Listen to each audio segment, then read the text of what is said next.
এই ম্যাথগুলোর ক্ষেত্রে আমাকে দেখতে হবে যে এখানে বলে দিয়েছে যে একজন ব্যবসাদার একটি দ্রব্য 20% ক্ষতিতে বিক্রি করেন। যদি জিনিসটি আরও 112 টাকা বেশি দামে বিক্রি করতেন তবে তার লাভ হতো 5%। জিনিসটির ক্রয় মূল্য কত? তাহলে প্রথমে এগুলোর ক্ষেত্রে আমাকে প্রথমে দেখতে হবে যে সিপি।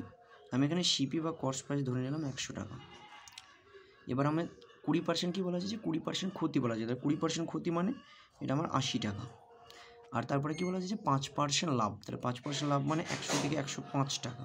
তাহলে এই যে ডিফারেন্স, এটা ডিফারেন্স কত? এটা ডিফারেন্স হচ্ছে আমার 25 টাকা। তাহলে এই 25 সমানে আমি বলতে পারি 112 টাকা। যদি 25 সমান 112 টাকা হয় তাহলে 100 সমান কত? জাস্ট 112। তাহলে 25 সমান যদি 112 হয় তাহলে 100 সমান কত? তাহলে 100 ইন্টু 112 বাই 25, 4 সমান 4 12 48, মানে হচ্ছে 448 টাকা আমার অ্যান্সার। ব্যাস কমপ্লিট।